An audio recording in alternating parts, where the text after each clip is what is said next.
Okay, now we're going to look through whether there's something that we can do so that we're not required to be looking at ratios for power levels down below 20%.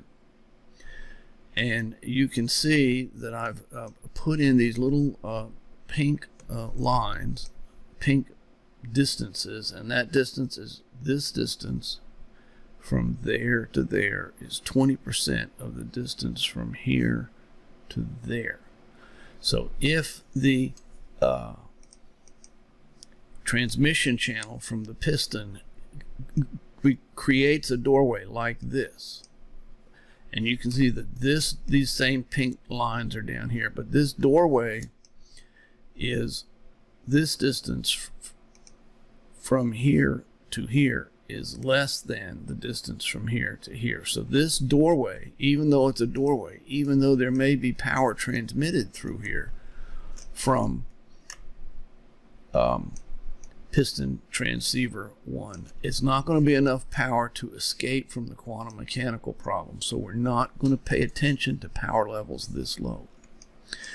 And so let us go back and say, well, how is this going to work? Because if we are looking at piston transceiver 1 and it's showing up on cylinder wall transceiver C, but we don't have enough power coming out of cylinder wall transceiver B to generate a proper ratio, now what? But you've noticed that I put in a piston transceiver 2. And if you look at piston transceiver 2, and you sneak down here and look at these openings, this opening here, from here to here, is in excess of this pink, and this opening from here to here is in excess of this pink.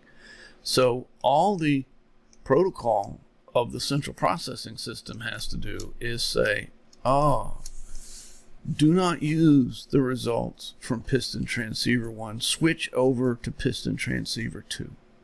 That's all you have to do, because transceiver 2 is in a zone where the proportions, the ratio of the power between D and E are in the zone of what we can use. And so now we just want to satisfy ourselves that this is going to be something that will work. So we will take piston transceiver 1 and we'll line it directly up with cylinder wall transceiver channel C, and we can see, if we inspect it, this is piston transceiver 1. Piston transceiver 1 has plenty of opening on this side, and if you look over here, it's edge of piston transceiver 1 transmission channel is in excess of the 20%. So, and if we look down here, we can see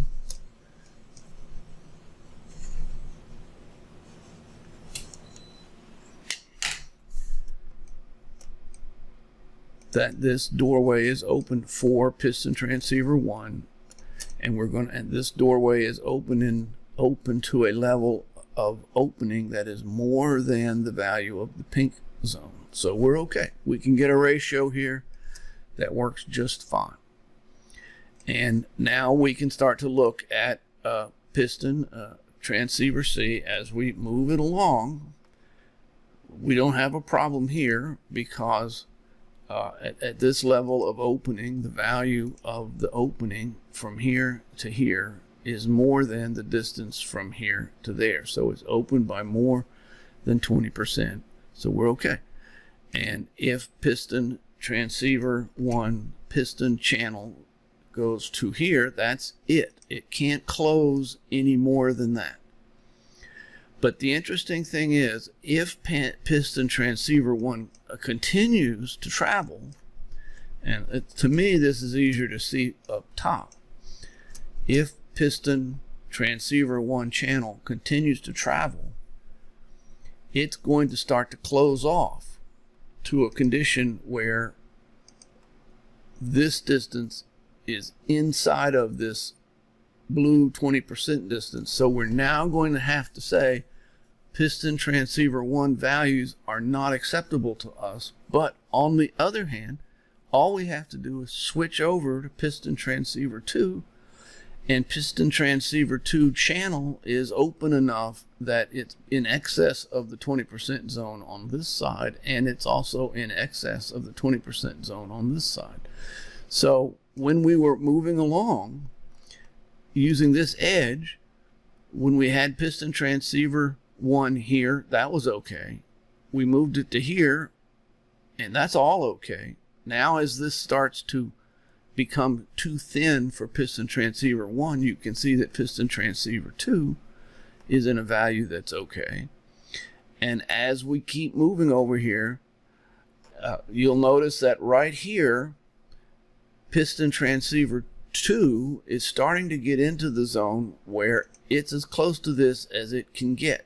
So we're getting to the place where we're not going to be able to use piston transceiver 2, but if you'll look over here, right at the moment when piston transceiver 2 is beginning to be in a zone where you can't use the value, it turns out that piston transceiver 1 has moved itself into a condition where both sides of piston transceiver 1 channel are within the 20% width requirements, are the minimum 20% width requirements of the cylinder wall transceiver channel. So we're okay.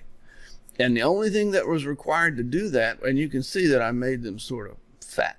They're bigger. They're not this wide. They're this wide. So the piston wall, piston transceivers are just bigger width-wise transceivers than are the transceivers of the cylinder wall. And in addition to that, the channels that the pistons transceivers broadcast energy through are wider, and the interval spacing is different, but it doesn't matter. It works fine. And so we now have created for ourselves a sensory system that keeps up with where is the piston.